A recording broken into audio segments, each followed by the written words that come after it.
నమస్తే SDV news కి స్వాగతం. నేను సుధా. బులెటిన్ల ముందుగా హెడ్లైన్స్. విపత్తుల నుంచి ప్రజల ఆస్తులను రక్షించడమే లక్ష్యంగా పనిచేస్తున్నాం. 40 కోట్ల వ్యయంతో కొనుగోలు చేసిన అత్యాధునిక ఫైర్ వెహికల్స్ ప్రారంభించిన సీఎం చంద్రబాబు. పోలీసులపై తిరగబడ్డ గంజాయి బ్యాచ్. నడి రోడ్డుపై సంకెళ్లు వేసి ఊరేగించిన పోలీసులు. పుష్కరాలకు ముందే 2027 మార్చి నాటికి పోలవరాన్ని ప్రారంభిస్తాం. మంత్రి నిమ్మల రామనాయుడు వెల్లడి. బీచ్ రోడ్ లో 100 మీటర్ల జాతీయ జెండాతో హర్ ఘర్ తిరంగా ర్యాలీ. ఉత్సాహంగా పాల్గొన్న విద్యార్థులు, నగరవాసులు. అగ్నిమాపక శాఖను మరింత ఆధునికంగా తీర్చిదిద్దుతున్నామని ముఖ్యమంత్రి చంద్రబాబు అన్నారు. 15వ ఆర్థిక సంఘం నిధులతో ఏర్పాటు చేసిన అగ్నిమాపక వాహనాలను హోంమంత్రి అనితతో కలిసి జెండా ఊపి ప్రారంభించారు. అమరావతిలోని సీడ్ యాక్సెస్ రహదారి, కొండవీటి వాగు, స్టీల్ బ్రిడ్జ్ వద్ద అగ్నిమాపక శాఖ అత్యాధునిక ఫైర్ సేఫ్టీ వాహనాలను ముఖ్యమంత్రి చంద్రబాబు, హోంమంత్రి అనితతో కలిసి లాంఛనంగా ప్రారంభించారు.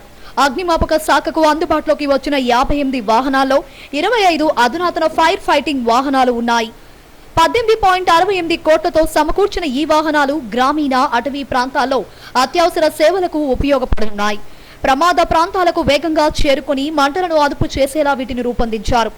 పెద్ద అగ్ని ప్రమాదాల సమయాల్లో నిరంతర నీటి సరఫరా కోసం 14.79 కోట్లతో 20 వాటర్ బౌజర్లను సిద్ధం చేశారు. ఒక్కో బౌజర్ 14,000 లీటర్ల నీటిని తరలించే సామర్థ్యం కలిగి ఉంది.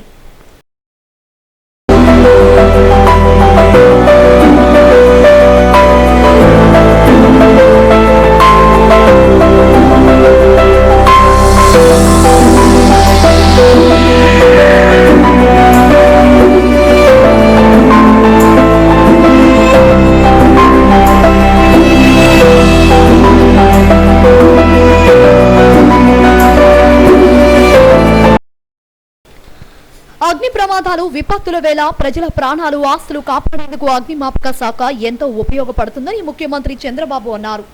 15వ ఆర్థిక సంఘం నిధులు 40 కోట్లతో 58 అగ్నిమాపక వాహనాలను ఏర్పాటు చేశామని చెప్పారు.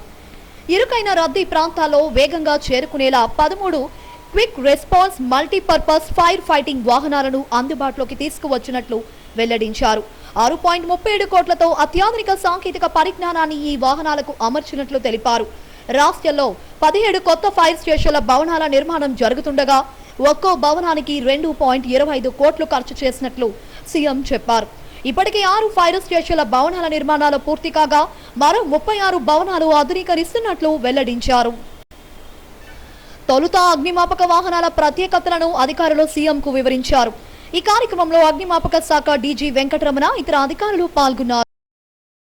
శ్రీకాళహస్తిలో గంజాయి మత్తులో ఉన్న 2 యువకులు వీరంగం సృష్టించారు. విధుల్లో ఉన్న హెడ్ కానిస్టేబుల్ కాలర్ పట్టుకుని దాడికి ప్రయత్నించడమే కాకుండా కత్తితో బెదిరింపులకు పాల్పడ్డారు.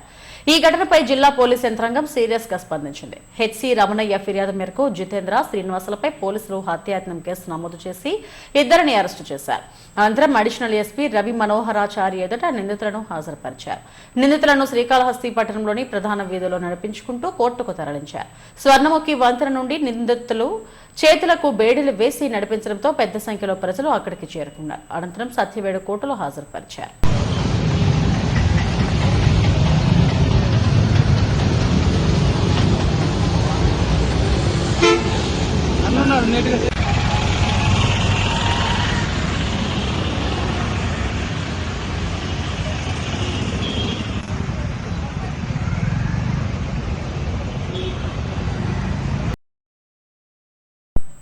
పుష్కరాలకు ముందే 2027 మార్చి నాటికి పోలవరాన్ని పూర్తి చేస్తామని మంత్రి నిమ్మల రామనాయుడు ప్రకటించారు.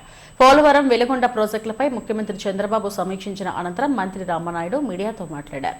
వాస్తవంగా 2027 డిసెంబర్ నెలాఖరు వరకు గడువు ఉన్నప్పటికీ పుష్కరాలకు ముందే అదే ఏడాది మార్చి నాటికి తొలి దశ పనులు పూర్తి చేసి పోలవరాన్ని ప్రారంభించాలని నిర్ణయించినట్టు చెప్పారు. ఎర్తకం రాక్ ఫీల్డ్ డ్యాం పనులు కూడా శరవేగంగా జరుగుతున్నాయని వెల్లడించారు. గత ఏడాదితో పోలిస్తే ఈ ఏడాది నీటి ప్రవాహం బాగా తగ్గిందని చెప్పారు. శ్రీశైలం సాగర్ కు వచ్చే నీటి ప్రవాహాలు కూడా తగ్గుతున్నాయన్నారు. పోలవరం ప్రాజెక్టు సమీపంలోని గండిపోచమ్మ ఆలయాన్ని కూడా పరిరక్షించడానికి చర్యలు చేపడుతున్నట్టు వెల్లడించారు. పూర్తయినటువంటి పరిస్థితి, భూసేకరణ చూస్తే ల్యాండ్ ఎక్విషన్ 94% కంప్లీట్ చేసినటువంటి పరిస్థితి.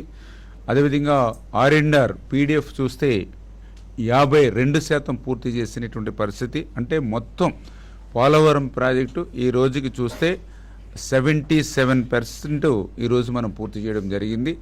మిగిలిన బ్యాలెన్స్ పనులు కూడా మరి త్వరితగతంగా అంటే ఇచ్చినటువంటి షెడ్యూల్ ప్రకారమే పనులు జరుగుతున్నటువంటి పరిస్థితి. అందులో ముఖ్యంగా ఈ యొక్క R&R, అదేవిధంగా ల్యాండ్ ఎక్విజిషన్కి సంబంధించి కానీ, కాలనీలకు సంబంధించి కానీ వర్క్ డిసెంబర్ కల్లా కంప్లీట్ అయ్యేటువంటి విధంగా అంటే ప్రాజెక్ట్ని ప్రారంభించడానికి ఒక 6 నెలలు ముందుగానే ఒక షెడ్యూల్ను కూడా రూపొందించుకుని ఆ షెడ్యూల్ ప్రకారం R&R LA కాలనీస్ కంప్లీట్ కావాలని చెప్పి కూడా చంద్రబాబు నాయుడు గారు ఆదేశించేటువంటి విషయాన్ని కూడా ఈ సందర్భంగా తెలియజేసుకుంటూ, అదేవిధంగా పోలవరం అనేది ఒక ఇరిగేషన్ ప్రాజెక్టుగానే కాదు, భవిష్యత్తులో ఒక టూరిజం హబ్గా కూడా ఉండాలి. పోలవరంకి 10,000 ఎకరాలు ఉన్నటువంటి పరిస్థితిలో వాటిని టూరిజంగా, అదేవిధంగా ఇతరత్ర ఏ రకంగా అయితే మనము డెవలప్ చేయగలుగుతాం వాటి మీద కూడా దృష్టి పెడుతూ, అదేవిధంగా పోలవరం లిఫ్ట్, పోలవరం సంబంధించినటువంటి ఏదైతే ఫేస్ లిఫ్ట్ అంటే పోలవరం స్పిల్వే ఏదైతే ఉందో ఆ పోలవరం స్పిల్వేకి సంబంధించి కూడా మోడరేషన్ కానీ, అదేవిధంగా బ్రిడ్జ్ కనెక్టివిటీ బ్రిడ్జ్ కూడా ఐకానిక్ మోడల్లో తయారు చేసుకోవడం కానీ, ఇవన్నీ కూడా మళ్ళీ వారం 10 రోజుల్లో ఈ యొక్క పోలవరంతో పాటుగా ప్యారలల్గా ఆ వర్క్స్ కూడా హైవేస్ కనెక్టివిటీ కానీ, పోలవరం ప్రాజెక్ట్ నుంచి అప్ టు భద్రాచలం వరకు కూడా ఏ రకంగా అయితే రివర్ బేస్ మనం టూరిజాన్ని డెవలప్ చేయగలుగుతాం, వీటన్నిటి మీద కూడా డిస్కషన్ జరిగినటువంటి పరిస్థితిని తెలియజేసుకుంటూ, ఈ రకంగా పోలవరం ప్రాజెక్టు ఇచ్చినటువంటి షెడ్యూల్ ప్రకారం 2027 డిసెంబరు వాస్తవంగా ఇచ్చినటువంటి షెడ్యూలు. కానీ చంద్రబాబు నాయుడు గారు పుష్కరాలు వస్తూ ఉన్నాయి కాబట్టి పుష్కరాల కంటే ముందుగానే కంప్లీట్ చేయండి మార్చి నెలకి అన్న ఏదైతే ఆదేశాలు ఇచ్చారో దాని ప్రకారమే ఈ 2027 మార్చి కల్లా కంప్లీట్ చేసేటువంటి లక్ష్యంగానే ఈ పనులు జరుగుతూ ఉన్నాయి. అందులో భాగంగానే మొన్న కూడా మీరు చూశారు, గోదావరికి 14 లక్షల ఫ్లడ్ వచ్చినటువంటి పరిస్థితుల్లో కూడా పనులు ఆగకుండా పోలవరం ముందుకెళ్ళింది. అందుకే గ్యాప్ 1 చూసినట్లయితే 48% పనులు, గ్యాప్ 2 అయితే 36%. అంటే గ్యాప్ 1 గ్యాప్ 2 అంటే మీ అందరికీ తెలుసు ఈసీఆర్ఎఫ్ డ్యామ్. బీచ్ రోడ్లో హర్ఘర్ తిరంగా ర్యాలీని పెద్ద ఎత్తున నిర్వహించారు. 100 మీటర్ల జాతీయ జెండాను చేతపట్టి విద్యార్థులు ముందుకు సాగారు. వికసిత్ భారత్ స్వర్ణాంధ్ర జాతీయ స్ఫూర్తిని చాటుతూ ఈ కార్యక్రమాన్ని నిర్వహించారు. కాళీమాత ఆలయం వద్ద డిఆర్ఓ విశ్వేశ్వర నాయుడు జెండా ఊపి ప్రారంభించారు. విద్యార్థులు, అధికారులు ప్రజలతో కలిసి ర్యాలీ చేపట్టారు. దేశభక్తి గీతాలు, భారత్ మాతాకి జై అంటూ వందే మాతరం నినాదాలతో ర్యాలీ సాగింది. 100 మీటర్ల జాతీయ జెండా ప్రదర్శన కన్నుల పండుగగా మారింది. ఈ కార్యక్రమంలో జిల్లా టూరిజం అధికారిని మాధవి, డివిఎం జగదీష్, జిల్లా విద్యాశాఖ అధికారి ప్రేమ్ కుమార్, సమాచార శాఖ ఆర్జేడీ సదారావు, హోటల్స్ అసోసియేషన్ అధ్యక్షుడు పవన్ కార్తిక్ తదితరులు పాల్గొన్నారు.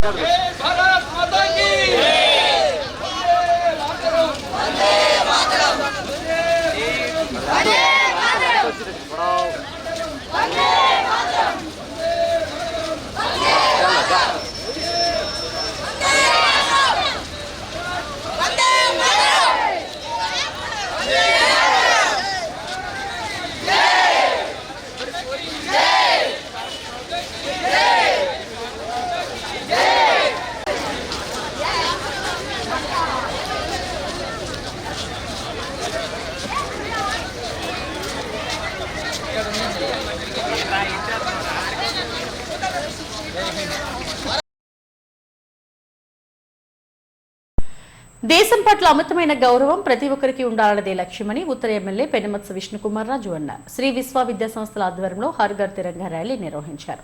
బాలేశాస్త్రి లేఅవుట్, గురుద్వారాల మీదుగా సీతంధరలోని అల్లూరి సీతారామరాజు విగ్రహం వరకు ఈ ర్యాలీ కొనసాగింది. తొలుత శ్రీ విశ్వ యాజమాన్యం ఎమ్మెల్యే విష్ణుకుమార్ రాజు, బీజేపీ నాయకులు సురేష్ బాబు, శ్యామల దీపికలను సాల్వాలతో సత్కరించారు. అనంతరం జాతీయ జెండాతో భారీ ర్యాలీ నిర్వహించారు. ఇటువంటి ర్యాలీలు విద్యార్థుల్లో దేశభక్తిని ఇనుమడింపజేస్తాయని ఎమ్మెల్యే విష్ణుకుమార్ రాజు తెలిపారు. ఈ కార్యక్రమంలో ఉత్తర జనసేన ఇన్ఛార్జ్ ఉషా కిరణ్, బీజేపీ నాయకులు సుహాసిని ఆనంద్, శివాజీరాజు, శ్రీ విశ్వ స్కూల్ యాజమాన్య ప్రతినిధులు, విద్యార్థులు అధిక సంఖ్యలో పాల్గొన్నారు.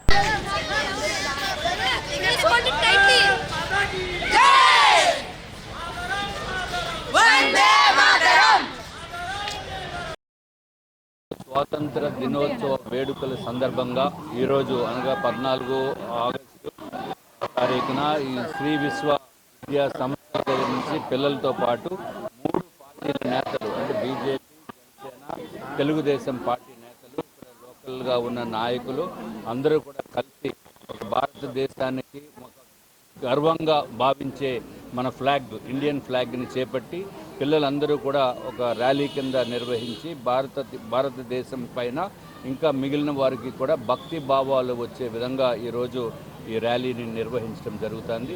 దీనికి విచ్చేసిన ప్రతి ఒక్కరికి కూడా ధన్యవాదములు తెలియజేసుకుంటున్నాం. అట్లాగే డిఫరెంట్ పొలిటికల్ పార్టీస్ కూడా చేస్తున్నాయి. ప్రతి ఒక్కరికి కూడా భారతదేశం అంటే అత్యంత అమితమైన గౌరవం ఉండేటట్టు ఈ కార్యక్రమం. స్వాతంత్ర దినోత్సవం సందర్భంగా సిరిపురంలోని దక్షిణ కోస్తా రైల్వే జోన్ కార్యాలయం డెక్ భవనం విద్యుత్ కాంతులతో కలకలలాడుతుంది. రైల్వే జోన్ ఏర్పడిన తర్వాత డెక్ భవనం తాత్కాలిక కార్యాలయాన్ని ఏర్పాటు చేశారు. స్వాతంత్ర దినోత్సవ వేడుకలు కూడా ఇక్కడే నిర్వహిస్తున్నట్టు అధికారులు తెలిపారు.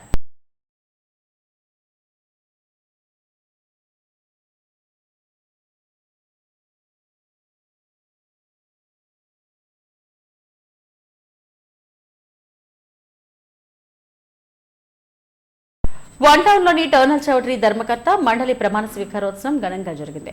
దక్షిణ MLA Vamsikrishna Srinivas, TDP in charge Seethamraju సుధాకర్ల నేతృత్వంలో కండేపల్లి సతీష్ చైర్మన్ గా పాలకమండలి సభ్యులు ప్రమాణ స్వీకారం చేశారు. ఈవో వీరితో ప్రమాణం చేయించారు. టర్నల్ చౌదరి అభివృద్ధికి తన వంతు కృషి చేస్తారని చైర్మన్ సతీష్ తెలిపారు. ఈ అవకాశం కల్పించిన MLA Vamsi, TDP incharge Sudhakar కు ధన్యవాదాలు తెలిపారు. ఈ కార్యక్రమంలో కూటమి నాయకులు పాల్గొన్నారు. గౌరవ విశాఖ దక్షిణ నియోజకవర్గ శాసనసభ్యులు శ్రీ వంశీకృష్ణ యాదవ్ గారి ఆశీస్సులు మరియు విశాఖపట్నం దక్షిణ నియోజకవర్గం తెలుగుదేశం ఇన్ఛార్జ్ వర్యులైన సీతంరాజు సుధాకర్ గారి ఆశీస్సులతో ఈరోజు నన్ను టర్నర్ చౌదరి చైర్మన్గా ఎన్నుకున్నందుకు అందరికీ కూడా కృతజ్ఞతలు తెలుపుతున్నాను.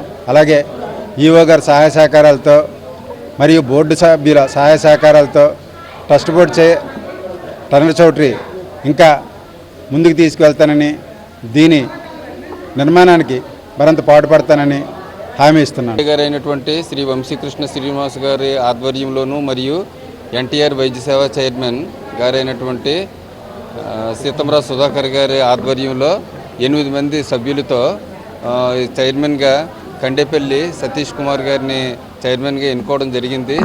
చైర్మన్ గారు మరియు ధర్మకర్తల మండలి సహకారంతో మేము చౌల్ట్రీని మరింతగా అభివృద్ధి చేస్తామని ఇందుమూలంగా తెలియజేసుకుంటున్నాం. బోర్డు మెంబర్ కింద మాకు కూటమి ప్రభుత్వం నుంచి ఏర్పాటు చేసిన బీజేపీ నుంచి నన్ను ఎన్నుకోవడం జరిగింది.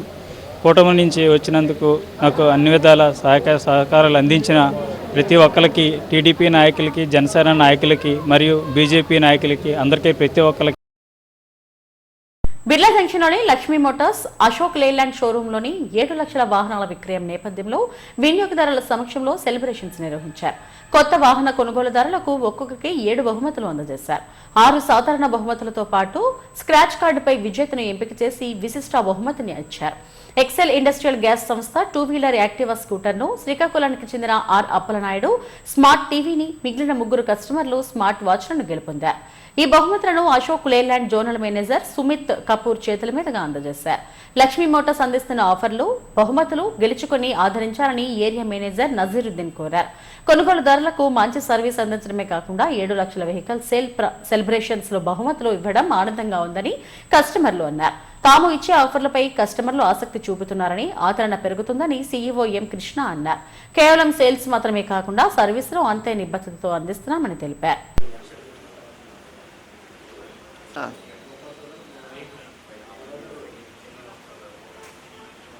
నా పేరు ఎస్కే జబర్ ఖాన్. నేను ఎక్సెల్ గ్యాసెస్ నుంచి కంపెనీ నుంచి వచ్చాం బండి కొందామని. ఇక్కడ లక్కీగా 7 lakhs సెలబ్రేషన్ ద్వారా మనకి లక్కీ డ్రానే తీశారు. అందులో లక్కీగా మాకు స్కూటర్ అనేది తగిలింది. చాలా సంతోషంగా ఉంది. Thank you sir. మార్నింగ్కి తులసిరావు సార్. మాది శ్రీకాకుళం జిల్లా నందిగా మండలం హరిదాస్పురం గ్రామం నుంచి వచ్చాము. మేము శ్రీకాకుళంలో షోరూంలో వెహికల్ తీసుకోవడం జరిగింది. దోస్త్ ప్లస్ ఎక్సెల్ ఎల్ఎస్ 1.6 అనేది. మాకు ఇక్కడ స్క్రాచెస్ అదే 7 lakhs వెహికల్ సేల్స్ పరంగా 7 గిఫ్ట్స్ అనేది ప్రొవైడ్ చేశారు. సో దాని పరంగా అనేది మాకు ఇక్కడ స్క్రాచ్ కార్డ్స్ కూడా విశాఖపట్నంలో ఇవ్వడం జరిగింది షోరూంలో, మెయిన్ షోరూంలో. దాని పరంగా వచ్చి మాకు 3 స్మార్ట్ టీవీ అనేది గిఫ్ట్గా అనేది మాకు రావడం జరిగింది. దీని పరంగా మాకు హ్యాపీగా ఫీల్ అవుతున్నాం. ఏంటంటే ఈ వెహికల్స్ ఈ ఆఫర్స్ అని పెట్టడం కూడా ఒక విధంగా కస్టమర్స్ని కొంచెం ప్రొవైడ్ చేసినట్టు కూడా షోరూమ్ వాళ్ళు మనకి కొంచెం జనాలకి తెలియపరచడానికి ప్రయత్నం చేస్తున్నారు. సో వెహికల్స్ పరంగా కూడాను బాగుంటాయి సార్. మెయింటెనెన్స్ కానీ ఏదైనా సరే బాగుంటుంది. మైలేజ్ పరంగా కానీ ఏదైనా సరే ఆన్ రోడ్ వెహికల్ అనేది కూడా చాలా బాగుంటుంది సార్. వెహికల్ అనేది తీసుకోవడంలో ఎటువంటి అభ్యంతరం లేదు. సో మేము ప్రాపర్గా మొత్తంగా ఎంక్వైరీ చేసిన తర్వాత ఈ వెహికల్ తీసుకోవడం జరిగింది. So best of the vehicle of the Ashok Leyland sir. Thank you so much. ముందుగా కస్టమర్లందరికీ శ్రావణ మాస శుభాకాంక్షలు అండి. ఈ శ్రావణ మాసంలో ఆగస్టు నెలలో అశోక్ లేలాండ్ తరపు నుంచి మన 7 లక్షల వాహనాల అమ్మకాల సందర్భంగా కస్టమర్లకి ఎవరైతే ఆగస్టు నెలలో కొత్త వాహనాలు కొనుగోలు చేస్తారో అశోక్ లేలాండ్ దోస్త్ పార్ట్నర్ ఈ వెహికల్స్ వాళ్ళకి 7 గిఫ్ట్స్ ప్రొవైడ్ చేయడం జరిగిందండి అశోక్ లేలాండ్ నుంచి. ఇందులో భాగంగా ఈరోజు 5 కస్టమర్లకి ఇక్కడ మనం స్క్రాచ్ కార్డులు ఇవ్వడం జరిగింది. ఈ స్క్రాచ్ కార్డులో ఎక్సెల్ గ్యాస్ ఇండస్ట్రీస్ అనే కస్టమరు స్కూటర్ గెలుచుకున్నారు. అలాగే అప్పలనాయుడు గారు శ్రీకాకుళం నుంచి స్మార్ట్ టీవీ గెలుచుకున్నారు. మిగిలిన వారందరూ కూడా స్మార్ట్ వాచ్లు గెలుచుకున్నారు. ఓకే, ఈ ఆఫర్ని ఆగస్టు 31వ తారీఖు వరకు కూడా మేము కస్టమర్లకు అందుబాటులో ఉంచుతున్నాం. కాబట్టి మీరంతా కూడా వెహికల్స్ తీసుకొని ఈ గిఫ్ట్ని సొంతం చేసుకొని సంతోషంగా వెహికల్ నడుపుకుంటారని మనస్ఫూర్తిగా కోరుకుంటున్నామండి. Thank you. All India loco running staff association demands day సందర్భంగా డీఆర్ఎం కార్యాలయం ఎదుట ధర్నా నిర్వహించారు. సమస్యలు పరిష్కరించాలంటూ నినాదాలు చేశారు. Loco running staff cadre restructure ఉత్తర్వులను తక్షణమే విడుదల చేయాలని Waltair divisional secretary Bholenath demand చేశారు. ఆర్జీడీఏ డివిజన్లో చిక్కుకున్న లోకో రన్నింగ్ స్టాఫ్ ను తిరిగి విశాఖ డివిజన్కు వచ్చే వరకు సీనియారిటీని కొనసాగించాలని కోరారు. పదోన్నతి అవకాశాలు, క్రూ లాబీ ఏర్పాటు చేయాలన్నారు. జోనల్ విభజన కారణంగా ఈ లోకో రన్నింగ్ స్టాఫ్ తమ ప్రయోజనాలను కోల్పోకుండా చూసుకోవాలని కోరారు. లోకో పైలట్లు ఎవరైతే ఉంటారో మ్యాక్సిమమ్ మెయిల్ ఎక్స్ప్రెస్ డ్రైవర్ వరకు వెళ్తాం. విశాఖపట్నంలో ఎవరైతే ఏఎల్పీగా జాయిన్ అయ్యారో 1996లో ఇప్పటి వరకు కూడా వాళ్ళు గూడ్స్ డ్రైవర్గానే ఉండిపోయారు. ఇప్పటి వరకు పాసింజర్ డ్రైవర్ రాలేదు, మెయిల్ ఎక్స్ప్రెస్ డ్రైవర్ రాలేదు. వేరే మా నైబర్ డివిజన్స్ ఏవైతే ఉన్నాయో ఇప్పుడు బెజవాడ కానీ ఇప్పుడు కుర్దా కానీ 2008లో పాసింజర్ డ్రైవర్లు చేస్తున్నారు. ఒక మా లోకో రన్నింగ్ స్టాఫ్ ఎవరైతే ఉంటారో అందులో 50% కోచింగ్ ట్రైన్లు పనిచేసిన వాళ్ళు ఉంటారు. వేరే విశాఖపట్నంలో ఏంటి ప్రాబ్లం అవుతుందంటే 10% కన్నా ఎక్కువ కోచింగ్ డ్రైవర్లు ఉండడం లేదు. దానివల్ల ఏంటంటే మా క్యారియర్ ఆపర్చునిటీ ఏదైతే ఉండాలో అది మూసికిపోయింది. అది ఇమీడియట్గా తెరిచేసి ఎలాగా విశాఖపట్నం అనేది ఇప్పుడు హెడ్ క్వార్టర్ జరిగింది, జోనల్ హెడ్ క్వార్టర్ జరిగింది కాబట్టి మాకు ఇవ్వాల్సిన ట్రైన్లన్నీ ఇచ్చేసి మాకు కూడా ప్రమోషనల్ ఆపర్చునిటీస్ ఇక్కడ కల్పించాలి అనేసి మేము ఈ కార్యక్రమం ద్వారా చెప్పుకుంటాం. అలాగే తిరుమల శ్రీవారిని పలువురు ప్రముఖులు దర్శించుకున్నారు. ఏపీ మంత్రి గొట్టిపాటి రవికుమార్, మాజీ MP T Subbiramireddy, cricket operations director Doddapuneni Kalyana కృష్ణలు వేర్వేరుగా శ్రీవారి సేవలో పాల్గొన్నారు. వీరికి ఆలయ అధికారులు స్వాగతం పలికి దర్శన ఏర్పాట్లు చేశారు. అనంతరం వైదికులు ఆశీర్వదించగా అధికారులు స్వామివారి తీర్థ ప్రసాదాలను అందజేశారు.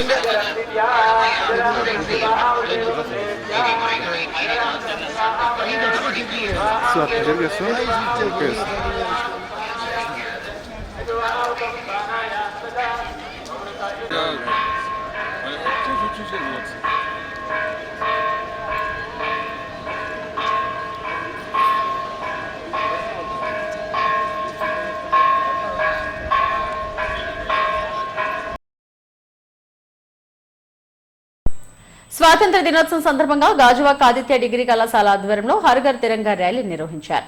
భారత్ మాతాకి జై అంటూ నినదించారు. ప్రిన్సిపల్ సత్యప్రకాష్ ఆదేశాల మేరకు పెద్ద ఎత్తున ర్యాలీ చేపట్టామని ఎన్ఎస్ఎస్ ప్రోగ్రామ్ ఆఫీసర్ తిరుపతిరావు తెలిపారు. స్వాతంత్ర ఫలాలు అందరం అనుభవిస్తున్నామని, దీనికి అమరవీరుల త్యాగాలే కారణమని చెప్పారు. స్వాతంత్ర పోరాటం ఎప్పటికీ స్ఫూర్తిదాయకంగా నిలుస్తుందని విద్యార్థులు అన్నారు. ఈ కార్యక్రమంలో పెద్ద సంఖ్యలో విద్యార్థులు పాల్గొన్నారు.